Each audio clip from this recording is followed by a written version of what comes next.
On the issue of oil alone, its discovery, 1956, and then the resolution of late Zik, the president of Nigeria, and Tafawa Balewa's government, the insistence that they will not accept to be exporting crude oil, only to be importing refined products, was the beginning of Nigeria's problems, unknown to many Nigerians. That was the real genesis of the coup that removed them. All other excuses as contained in our history is a lie. My name is Al-Mustapha. I'm challenging any person, any historian, any institution, any person who believe that what they submitted as excuses for the coup as contained and being taught by generations and generations, including myself when we were younger, are lies. We have investigated and we have known. And to any son of a country who believe his leaders, his elders were killed yesterday as leaders for being patriotic to say that we must have a refinery. They began to build refinery. By 1965, refinery was ready. But excuses were given, they were removed. Many young men were given wrong literature, wrong informations, tiny peanuts. Our leaders were killed. Reasons were given. We documented them in history. We are damn wrong. And this is painful, and some of us are coming to the fore. So the true story is they were killed because of the oil in Nigeria. It's just the refinery in Port Harcourt. They are resolved to say, we are leaders and we must invest in Nigeria. That decision against exporting crude oil to be taken refinery, which today is called in the modern Nigeria, subsidy, is the only game. Nobody can overcome it. We are 18 presidential candidates. I want to know that person who knows this. I want to know that candidate or those candidates who have the solution into turning Nigeria into a new course are in alignment with the new world order. These are very bigger issues, and that's why in the course of my discussions, I want to beg to say, where need be, give me more time because this will educate all of us. It's a challenge to all political parties, challenge to all political institutions, challenge to the government of the day, challenge to former presidents. And I want to see former leaders of Nigeria, including religious leaders, coming into a forum for us to tell ourselves the truth. After all, every other country you see on earth that succeeded, they sat back first and talked to themselves. It all started with the United Kingdom. On 1215, they sat down and talked to themselves. Say, we are gazing at the world. Unless we become the world lion, traverse across the world using diplomacy and our military might, we might not be whom we think we were. 1215. French did its own in 1714 or thereabout. And then later, United States, when there were 13 states, they did the same thing, opened their borders, and now dignify immigrants into America, and then allow everybody to come. They fought indigents, became who they became. It's sense. Japan, they did their own after the attack in Hiroshima, and they had two options, confrontation and revenge, or the solution of negotiation. They sat back, negotiated, became stronger, and began to fight. China, Mao Zedong, started his own also in the 40s. They realized that skill acquisition is the way out for a new world order. And that's why there are practical people from leadership to the last common man. And that attitude called unism has brought them to the fore. Today, they are the world's largest market. We were once the same. And today, the latest you can see are Singapore and Malaysia. They applied their own love of their country, adjustments to suit their country first, not someone else. Unless Nigeria come together, understand who we are, what we have, and then give a direction. And in the real sense, that is the real word called restructuring. People don't understand. They misinterpret restructuring. What is restructuring? A direction, conception of a doctrine that will build your country where everybody will participate, where social justice will be all-encompassing, where the law of the land is upon everybody. But today in Nigeria, there are two classes, those above the law and the poor below the law. These are some of the tiny little ingredients that brought us to the fore. And if we are to go into the history of oil dirty politics in Nigeria, there is international dirty oil politics. there is domestic dirty oil politics in Nigeria. Which one is international dirty oil policy? That is the role of the international oil companies being utilized by foreign forces. The unseen hand from some certain foreign countries who have invested in our oil wrongly, bringing in government into the power. If you don't do what they want, they kick you out. I can run through and give you a tiny little example of numerous changes you have had that has retarded Nigeria. Give us. First of all, let me start this way to tell you that when led Zik and Tafawa Balewa's decision came to the fore, that was a capital offense against the order given that time. Nigeria earned her independence. But in 1956, with the discovery of oil in Olu Ebri, in Port Harcourt, that was the beginning. In Bayelsa. So the first refinery was the consumption and acceptance of these leaders out of patriotism, out of love for the country. God has given us oil and we shall utilize it here. The world shall come to buy. And the point to serve and to improve and to develop are these leaders. They should be utilized. Immortalized, respected, and to know that that was our direction. But they were outlived, killed, maimed, turned into nobody for the love of Nigeria. Ignorantly, there are elites who accepted a literature to say that they were at fault and all reasons in history were given, many of which are contradictory. That aside, in 1960 and 1965, that was the first experience. So the refinery was there, not commissioned. The first coup came, they were kicked out. And later, the genesis and mismanagement deliberately gave birth to the Civil War. But to be able to do damage to the Civil War, or before the Civil War, then Ironsi came to power. But to be able to do damage control and to show that the unseen foreign hand were not the ones that killed the first leaders of our first generation. Now they honored Zik by him accepting to form a government of national unity. It was a damage control arrangement. So many of our elders were not aware. It was just to cover that what the foreign countries did to Nigeria. Using oil companies. And I will tell you a lot more. So this country need to adjust to know who we are and where we are. Here, he accepted, he was given national honor. He was also short-lived, but the damage control was partially done. General Gawan came to power. General Gawan, out of the same zeal, the same patriotism, he went ahead straight and committed the first offense unknown to him and known to his government. What was the offense? He built 3 refineries, one in Port Harcourt, one in Warri, and one in Kaduna. So was it? He built it right away. That's the first assignment he did out of patriotism. And it was against the instructions? Against the first instructions. The same offense committed by Zik and Tafawa Balewa's government was the same offense General Gawan came to commit, unknown to our elders at that time. That is why today, in all OPEC countries, there is a research going on. That's why we joined the bandwagon to know where we went wrong, how our leaders went wrong, and how we can get ourselves adjusted. We took it upon ourselves to do so. These are things you can't find in textbooks. You have to fight for, you have to scavenge for, and you have to make arrangements with international bodies to do so.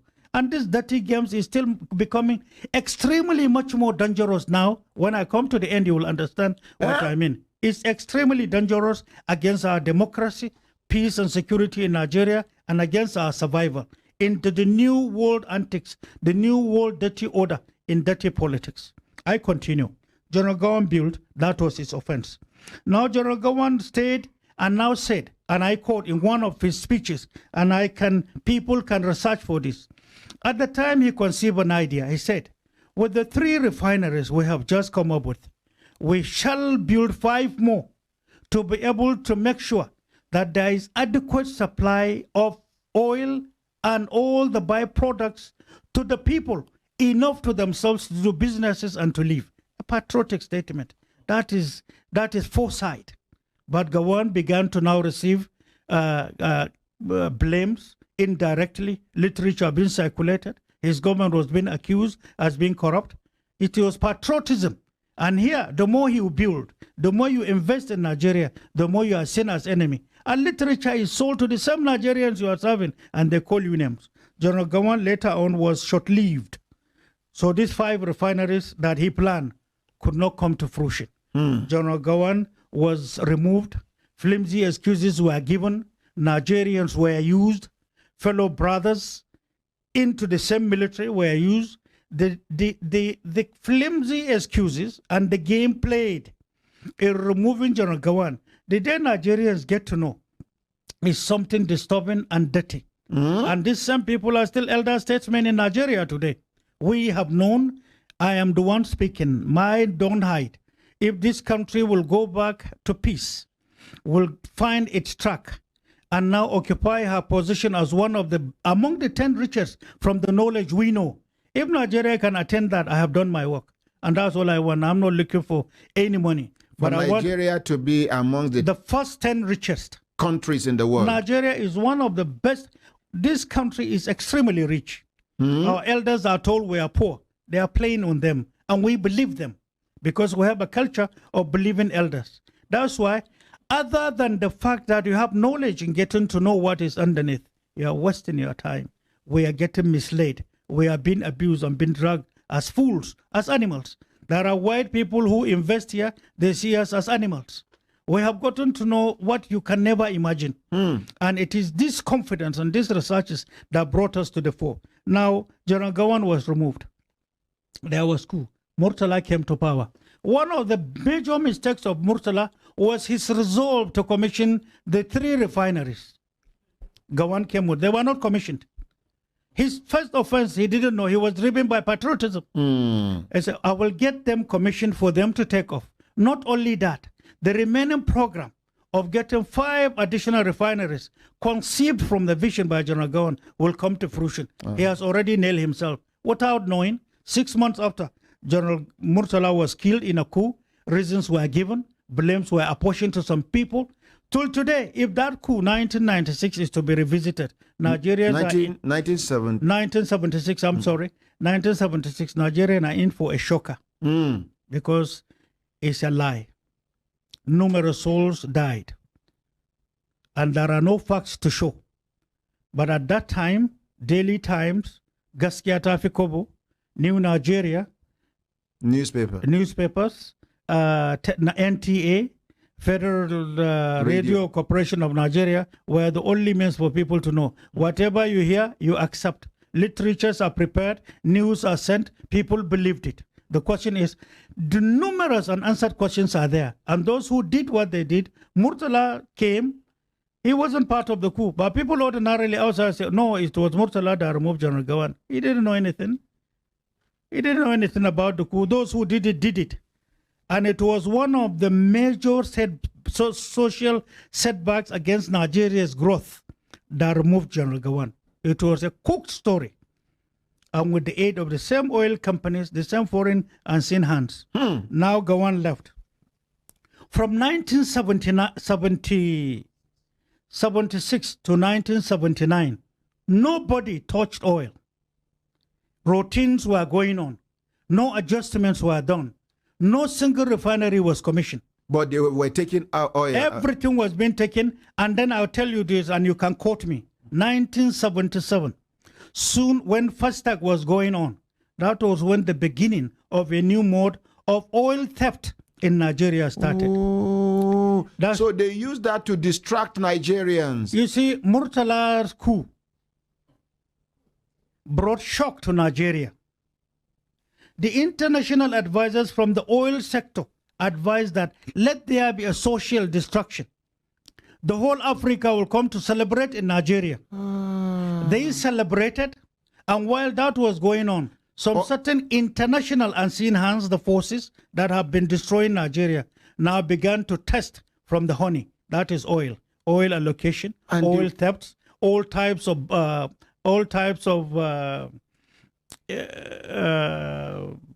what do you call it? All types of this illegal type of domestic bunkering were introduced in Nigeria.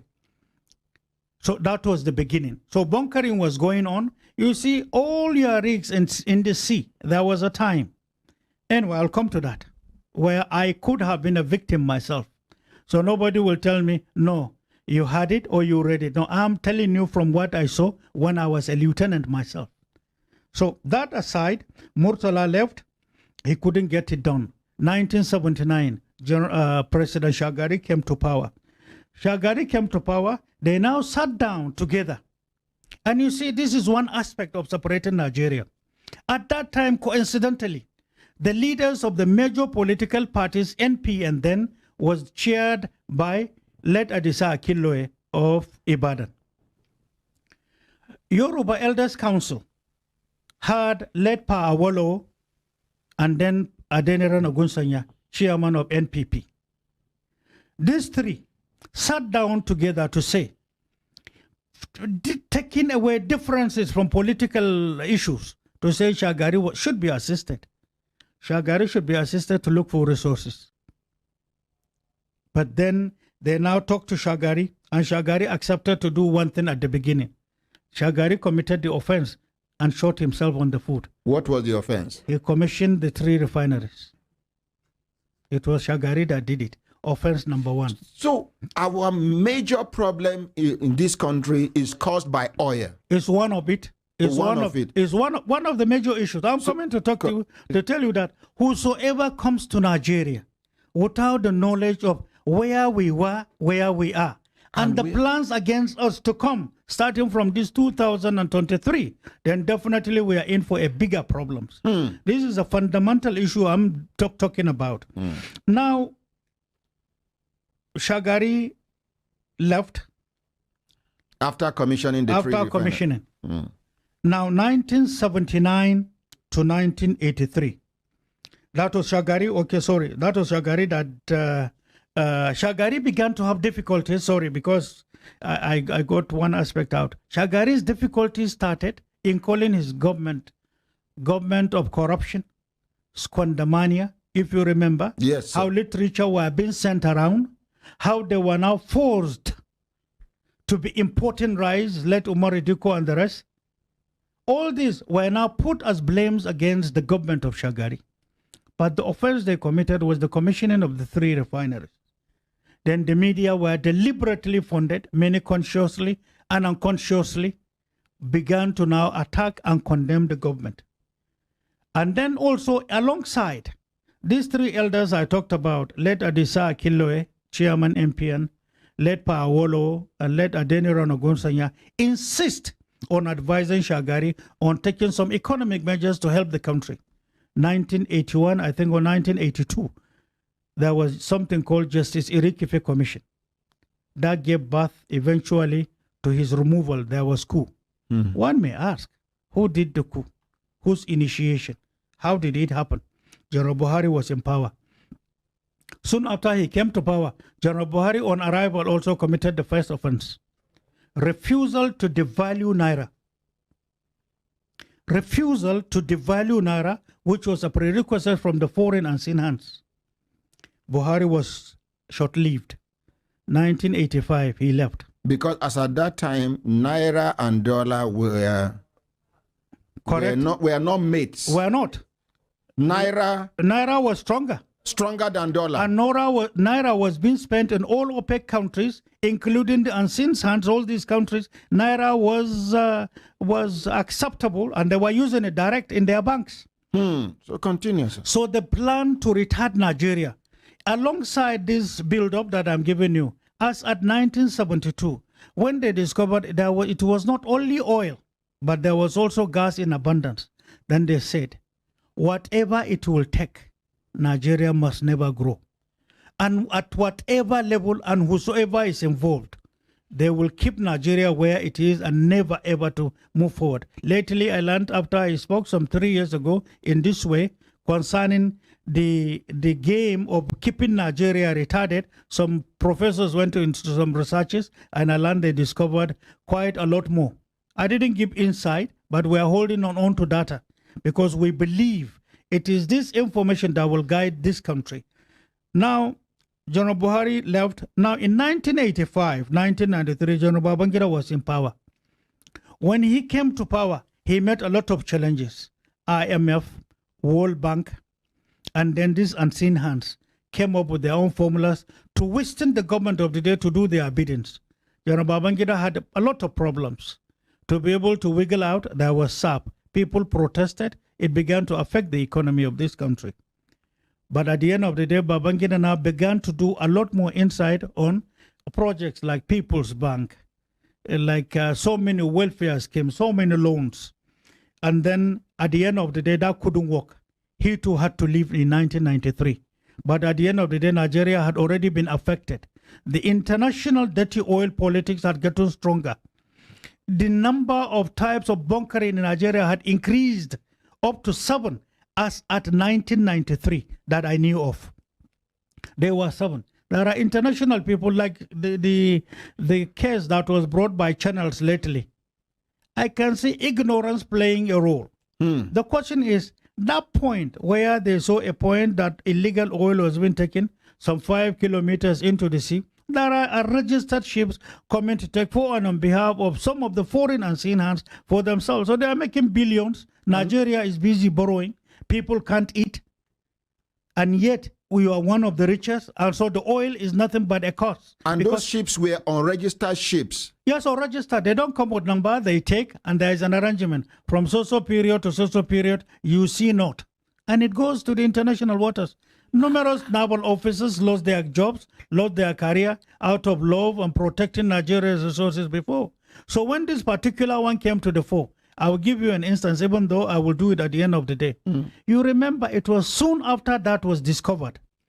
Then there was a signal and an alert that there was plan to attack Nigeria and Boko Haram was coming to the center. So why did that information didn't follow regular reportage? Why the confidentiality? In every foreign affairs, there is a certain security body, as it is the practice around the whole world. Embassies should report to the foreign affairs. That security outfit should investigate in collaboration with the domestic. Now you went to radio, you went to television, you brought friction. You now brought scare against Nigeria and Nigeria's investors. You remember? Lately, yes, it was just simply because of that. And ignorantly, it was channels out of patriotism. Some of their reporters say, this is our country. There is pilferage. There's this. That is an excellent job. But the reporter that did that and the journalist that did that was ignorant. Ignorant because they do not know the higher, dirty dimension of the game. That's why some of us, when it was happening, we laughed. But some of the security chiefs in this country, some of us spoke to them. It might interest you to know that some journalists in Nigeria are not patriotic. No, some are, some are, some are not. Some are not. Some do not even believe in this country. I know. Some are working against the progress of this country. That I know. Some are in the payroll of some of the people destroying this country. That is a fact. And they will never report anything positive about Nigeria. I will come to that. Thank you. Continue. I will come to that. Now, Babangida left. General Abacha came to power. When General Abacha came to power, numerous things happened. First of all, he was also confronted by IMF, World Bank, and some of these unseen hands on the same issue that led to the failure of General Buhari when he was military head of state, currency devaluation. General Abacha now fought to say, instead of that, we shall establish economic council that is strong and big enough, and we will comply based on practicality. Naira was tagged, everybody knew, to 82 in black market, 22 in official rate. That was the first time Abacha shot himself on the foot. The second, Abacha now didn't stop there. He said, there are opportunities open for us to create LNG for Nigeria and for Africa. Liquefied a source, correct. A source for us to fall back to as a rich country that is blessed. Abacha shot himself, number 3. Second, Abacha had an option to allow all the refineries to die. So they will be importing oil. Abacha refused. It was in this process, I will tell you something here, that is my own experience. One of the GMDs ran to me in the night and said, and I quote, my life is in danger. The memo was submitted GMD of NNPC. GMD of one of, MD of one of the refineries. He came to me, he later became GMD. He talked to. He said I should save him. What? He said there are some certain forces from the Ministry of Petroleum and NNPC itself that have submitted memo to the president. He said everything in that memo, all the hundreds of millions of dollars are lies. How? He now come to tell me. He said, don't you see, go take the memos and take a look at them. We opened the office of the president late in the night. I brought out all these memos and we went through. We took dictionaries and get any type of dictionary in the world. These spare parts, they said, to be able to achieve turnaround maintenance. Look at this word. I saw a word I cannot pronounce. But the amount of money per unit, per hundreds of units required to be able to do turnaround maintenance was scary. He said, pronounce this name. Was okay, let's look for it in dictionary. Anything. Okay, let's look at petrochemical dictionary. Began to resort to call people no meaning. Fabricated words. They fabricate what they do. If, for example, television, the word television is in dictionary. Before the word T, they will add some figures and some name and some letters. In between television, they will add some more. At the end, they will add some more. How do you pronounce it? That is the way it is. Now you see allocated to that. Say per unit, for example, $50,000 times 3,000. In the meantime, is nothing. It's just a game. So at the end of the day, you see, to be able to do turnaround maintenance, the colossal amount of money is too huge. And it's even enough to build fresh refineries. Even medium refineries at the end of the day. And then the moment you do turnaround maintenance, you will be settled with the word sabotage. Is no longer functioning. Brain box, brain this. At the end of the day. So presidents over presidents and presidents, they have not spoken. But I know numerous presidents of Nigeria have had these colossal problems. It was a game. Just for you not to produce. You have oil, you can't manage. Is stage managed. Nigerians are used as agents, and then they retarded Nigeria. In every inch, they were making money. These were type of games. This happened with me. Now, another thing was the issue of Vision 2010. After Abacha left, was halted. It couldn't go. PTF was halted. It couldn't go. The issue of plan for dredging were halted. These were to make Nigeria great. Abacha was now abused, called names, they terminated him. Up to now, they are abusing him. So, but to dig deep into the real tenure of the history of the government is today an offense. Many newspaper houses will not accept. Many journalists will not accept. They have already the old literature in their minds formed, and this is the way it was. Now, 1999 to 2007, Jonathan came to power. 1999, there was a government. But rather than allowing the turnaround maintenance, now democracy, this democracy we are talking about, rather than building more refineries, even if they are medium, something devilish was introduced. It is called subsidy. The same thing Tafawa Balewa rejected and Dik. The same thing Murtala rejected. The same thing Gawan rejected that gave birth to their exits now was reintroduced in a bigger manner, in the dirtiest manner. At this time, some new additional types of bunkering were introduced in Nigeria, which is the type Channel newspaper just discovered oil theft lately. It's an old thing. There are too many in thousands and thousands in your onshore, offshore locations where you have your riches. Nigerians are far away from knowing this. So that came to the fore. The subsidy continued till this moment. And then refineries were stopped from working. But importation was the order. Now this continued until President Jonathan came. President Jonathan came and Okonjo-Iweala took it upon herself, knowing the colossal of money being spent as Minister of Finance, out of patriotism, out of love of Nigeria, knowing the resources we have. She stood her ground. What happened to her? Her parents harassed, her mother kidnapped. She had to keep quiet. Subsidy had to continue. All the rallies we have had on subsidy, the elites involved are taking money to get it promoted. And nobody could stop it. The government of the day, President Buhari, in one of his promises, campaign promises to Nigerians, is what? Stop subsidy. He said so. And then the major question he asked in one of his campaigns is, who is subsidizing who? When we get there, we'll sort it out. He has been here 7 years plus, subsidy is getting stronger. The question is whose investment is the subsidy? Who is killing the refineries? You are now discovering more oil in Northeast. What is to come? More There damage. are already investments going on another type first of bunkering. Another type, bunkering on land, away and far away from sea. We are going to see something unless we have a leadership that care for Nigeria, that will carry Nigerians along, that will get Nigerians educated, that will create a barrier from this monster and the managers of the monster at home and outside. We are in for a very big problems. And so the tiny little peanuts they are being given, many of our elders, many of those who are opportunistic, they found themselves in places whether as civil servants or as politicians, are the problems of this country, not the majority poor who don't even know what is going on. Another, this is as at today. Now the question I'm talking about, this is concerning oil only. Oil that we have and Northeast in Nigeria. Northeast, to start with, designed by God Almighty, is the richest part of Africa. Nobody, no part of Africa is as rich as Northeastern Nigeria.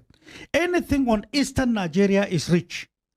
Southeast, the amount of stones, the amount of oil and gas, coal and gold are enormous. People don't know. You see in Southeast, even this red sand you see, that in the ancient day, when people get married, they take the red sand and adorn their huts. It's gold. Gold. Yes. Chinese are taking it today in hundreds of thousands of containers. They are taking it to the sea. You don't have the machine to refine it. But for how long have they been doing that? And at any time you ask, they say, no, we are taking your son to prepare fertilizer for you. And then immigration, custom, and police every day. That's why custom, if they are to talk to at the departure point, in all our seaports, Port Harcourt, Calabar, Warri, Tinkan Island, Apapa Port, ask custom. All these things they are taking out. What excuses were they given? If these things are real, they are going making fertilizer for Nigeria's usage.